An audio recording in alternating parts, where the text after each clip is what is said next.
No capítulo anterior, Snake suborna um guarda para que contacte Pablo a fim de que o jovem lhe traga umas coisas. Será que o discípulo de Lin Mitsui tem uma carta na manga para sair do calabouço de Balthazar? Spider o visita dias depois, e ambos demonstram estar preocupados com uma possível conspiração no Palácio dos Anjos. Hoje, 5 Mitigais irão traçar o plano para roubarem a maior relíquia do país. Contudo, não suspeitam que Pablo está por perto. O jovem Mitigai será o calcanhar de Aquiles nos planos dos conspiradores? Assista ao vídeo e veja você mesmo, mas não se esqueça de deixar o seu like, de comentar e de se inscrever no canal para acompanhar essas e outras histórias.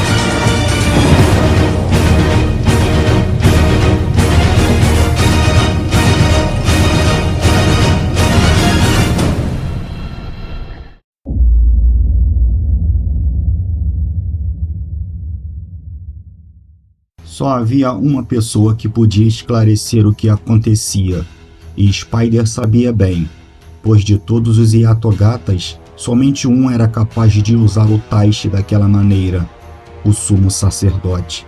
Mas as coisas não eram tão simples. Mesmo que pudesse arrombar a porta de ouro que lacrava o grande aposento e enfrentar todos os paladinos do Palácio dos Anjos que correriam até ali, ele não encontraria nada além de um homem em um intenso estado de transe.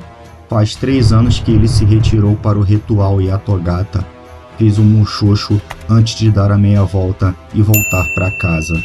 Os 2 paladinos que guardavam um grande aposento se entreolharam, não entendendo bem a visita rápida. Já era noite, e as horas passaram num zás. Em seu apartamento, aos pés da colina Raziel, ele observava deitado na cama a beleza esplendorosa do palácio enquanto calculava seus próximos passos. Por que voltaram tão cedo? Os paladinos das forças especiais nunca retornavam de suas missões em menos de 1 ano. Adley e Robb voltaram em pouco mais de 6 meses. Se tivesse que apostar todas as fichas, certamente apostaria que os 2 estavam envolvidos. Mas envolvidos em quê? Virou-se para o outro lado da cama e viu a sua imagem refletida no espelho do guarda-roupa. O reflexo exibia um homem cansado, preocupado. As piscadas ficaram mais longas e ele apagou a luz do abajur para umas 5 horas de sono. Esperava acordar com novas ideias, pois o dia seguinte prometia ser bastante agitado.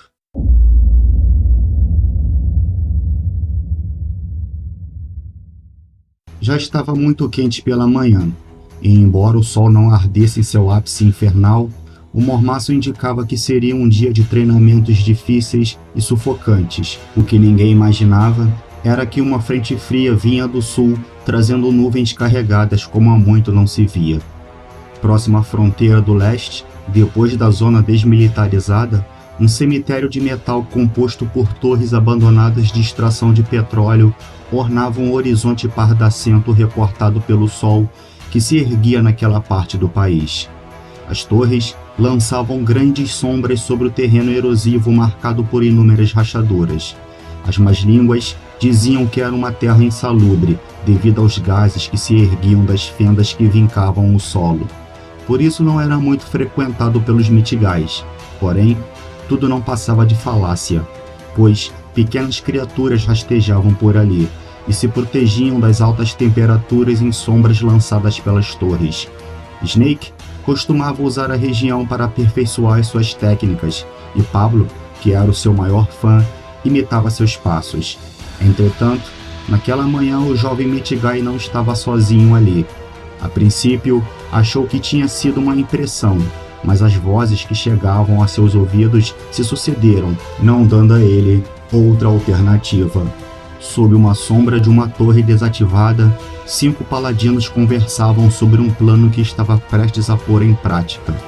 Mael Ventor estava entre eles e exibia uma expressão desconfortada em meio às faces triviais de seus companheiros. A traição não lhe era uma novidade.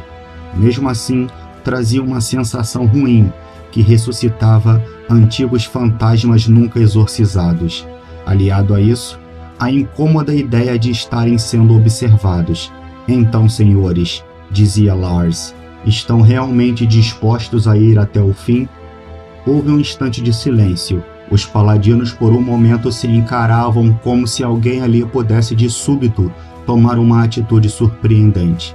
Eram olhos desconfiados, olhos que pareciam avaliar todos os riscos que lhes acarretariam.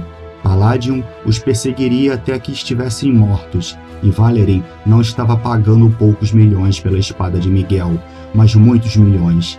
Dinheiro suficiente para que pudessem sumir do mapa e viver como reis. Um paradoxo, aliado a um dilema. E de quanto será a partilha, Lars?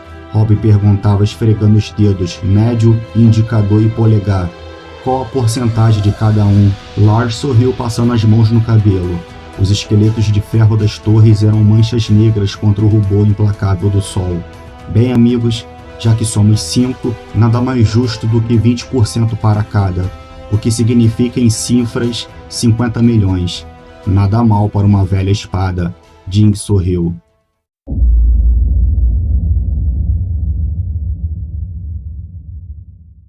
Pablo tinha se esgueirado pelas torres para chegar um pouco mais perto e ver quem formava um incomum grupo de paladinos. Ao constar que o general Mael Ventor era um dos homens, sentiu-se na obrigação de ouvir a conversa. O que quer que fosse, Snake precisava saber. Ainda estava longe para poder ouvir com clareza o que conversavam. Por isso, precisava se aproximar. Mas como?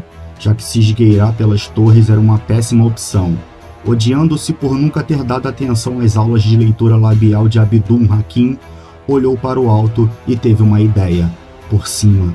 Cautelosamente, subiu a estrutura de metal de uma das torres e em poucos segundos já estava no topo da sonda que violava o solo até as profundidades. Ajeitou-se ali em cima, tomando todo o cuidado para não emitir nenhum ruído que poderia chegar aos ouvidos dos paladinos. Calma, Pablo, não se precipite. Contou até 3 e saltou para a próxima torre, deitando-o imediatamente. O salto não foi tão silencioso quanto esperava. Fechou os olhos, se odiando pela falha. Droga, eles me descobriram. Mas a conversa continuava. Apesar dos pesares, tudo estava indo bem. A excitação trazia um arremedo de medo, e foi com aquela mistura de sensações que ele observava a próxima torre, enquanto contava novamente até 3 antes de saltar. A segunda aterrissagem foi bastante leve. Um paladino devia ser silencioso como a noite. Abdul sempre dizia. A próxima torre ficava a 3 metros do grupo de Mael Ventor e a 5 dele. O salto seria mais arriscado, mas havia aprendido que grandes atos requeriam grandes atitudes. Contou até 10, fez o sinal da cruz e saltou. A aterrissagem foi silenciosa e pouco precisa. Ao cair sobre o grande quadrado de aço que em anos passados se movimentava sobre o topo de uma torre como um passarinho bebendo água, o pé esquerdo dele escorregou, fazendo-o perder o equilíbrio. Seu corpo pendeu para a esquerda em direção às terras abandonadas metros abaixo, provocando um pequeno barulho. Lars, que detalhava o acordo aos demais, foi interrompido por Mael Ventor. Ouviram isso? Robb e Adler franziram as sobrancelhas formando um senho. Jing apenas meneou a cabeça enquanto Lars moveu os lábios numa parábola que também indicava uma resposta negativa. Mael olhou para o alto na direção do topo da torre desativada de perfuração a 3 metros deles e nada viu. Os demais acompanharam seu olhar e também nada avistaram além de um esqueleto metálico. Deve ter sido algum réptil caçando, disse Lars Savalier. Ventor assentiu, porém manteve os olhares espreitando o topo da torre por alguns segundos antes de voltá-los a Lars. Dependurado sobre a torre, Pablo Gutierrez dependia de sua mão direita fechada sobre uma barra de ferro. Havia conseguido se agarrar ali no último instante. Se caísse, estaria perdido, pois aqueles homens não o perdoariam. De qualquer forma, a sorte estava ao seu lado. Seu corpo localizava-se atrás de uma viga de aço que o escondia dos olhos dos paladinos. Apesar disso, seu coração batia a 1000 por hora. Ele ergueu a mão esquerda para um melhor apoio e ajeitou-se rapidamente sobre a estrutura antes de escalá-la. Ainda ofegante pelo grande susto que havia passado, ajeitou-se sobre o topo da sonda, escutando a confabulação que acontecia a poucos metros dali.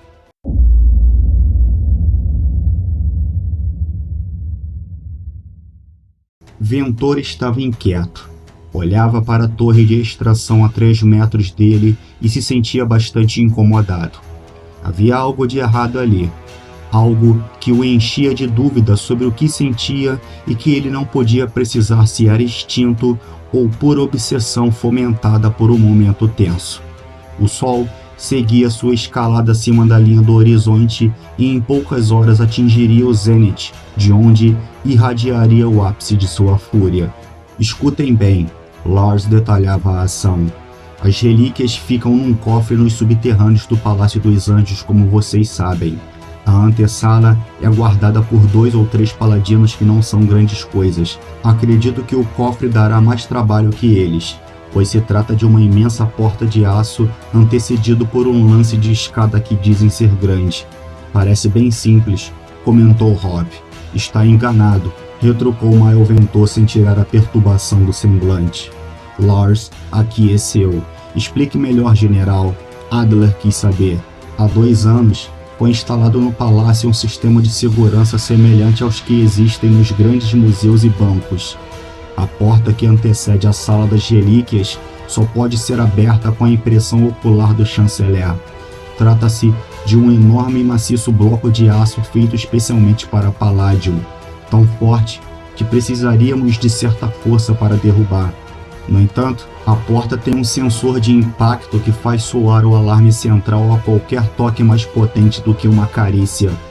Então, mesmo que arrombemos esta porta, dizia Adler, enfrentaríamos todos os paladinos em poucos minutos, completou o Ventor. Robb soprou um assobio longo. Portanto, senhores, Lars complementava, temos que agir com cautela. Quanto mais discreta nossa ação, mais tempo teremos para sumir do mapa. Espere um pouco, Jing interrompia. Ventor acabou de dizer que não podemos simplesmente derrubar essa tal porta e que ela só abre através da impressão ocular do chanceler. Isso significa que... Mael e Lars moveram a cabeça respondendo à pergunta incompleta de Jing, que se estremeceu. Do alto da torre, Pablo parecia não acreditar no que tinha acabado de ouvir. O homem mais respeitado e temido de Palladium não só planejava roubar as relíquias do país, como assassinar a sangue frio o chanceler Zahid Yusuf. Mas que merda! De repente, todo o medo que sentia em ser flagrado ali em cima enquanto bisbilhotava foi substituído pela ansiedade e excitação de sua descoberta. Não via a hora de sair dali e correr até a colina Metraton para contar tudo a Snake. Tinha certeza que o amigo ficaria bastante satisfeito com a notícia e talvez até pudesse usá-la como forma de sair da prisão, mas tinha que ser cauteloso, pois os paladinos ainda estavam lá embaixo. Deitado sobre a superfície de metal da torre, fantasiou um futuro ao lado de seu grande ídolo, sem imaginar que a realidade se apresentaria de uma forma totalmente distinta à sua fantasia.